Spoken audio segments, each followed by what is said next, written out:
నమస్తే, welcome to E6 TV. అమెరికాలోని అందాల నగరం లాస్ ఏంజలస్ వలసదారుల ఆందోళనలు, దాడులతో రణరంగంలా మారింది. సిటీలోని వాణిజ్య ప్రాంతమైన డౌన్టౌన్లో ఎవరు గుమికూడవద్దని పోలీసులు ఆదేశాలు జారీ చేశారు. ఇక్కడ భద్రతా దళాలు ఆందోళనకారులను చెదరగొట్టే క్రమంలో ఓ రిపోర్టర్కు రబ్బరు తూటా తగిలింది. ఇమిగ్రేషన్ అండ్ కస్టమ్స్ ఎన్ఫోర్స్మెంట్ విభాగానికి వ్యతిరేకంగా ఆందోళన చేస్తున్న 2,000 మంది ఆందోళనకారులు డౌన్టౌన్లోని ప్రధాన హైవేను తమ ఆధీనంలోకి తీసుకున్నారు. ఇక్కడ సెల్ఫ్ డ్రైవింగ్ కార్లకు వారు నిప్పు పెట్టారు. సాయంత్రం 4 గంటల సమయంలో 101 ఫ్రీవేను ఆందోళనకారులు అడ్డుకున్నారు. దీంతో అధికారులు ఆ మార్గాన్ని మూసేశారు.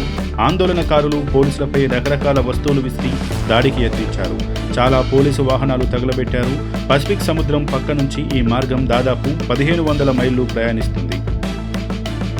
గత కొన్నాళ్లుగా ట్రంప్నకు బద్ద విరోధిలా ప్రవర్తిస్తున్న మస్క్ తాజాగా లాస్ ఏంజలస్ నేషనల్ గార్డులను రంగంలోకి దింపాలని ట్రంప్ నిర్ణయాన్ని సమర్థించడం విశేషం.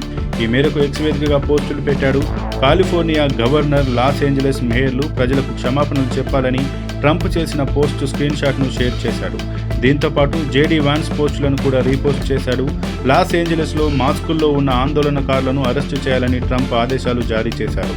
ఆదివారం జరిగిన ఆందోళనల్లో మాస్కుల వినియోగాన్ని ఆయన నిషేధించారు.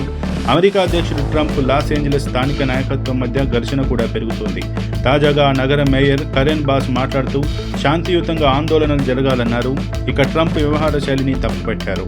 లాస్ ఏంజలస్లోని పరిస్థితిని రెచ్చగొట్టింది పాలకవర్గమే. పని ప్రాంగణాలు వంటి వాటిపై దాడులు నిర్వహించి తల్లిదండ్రులు పిల్లలను వేధిస్తే సాయుధ బలగాలతో వీధుల్లో కవాతు చేయించి మీరు ప్రజల్లో భయం, ఆందోళన సృష్టిస్తున్నారు అని పేర్కొన్నారు.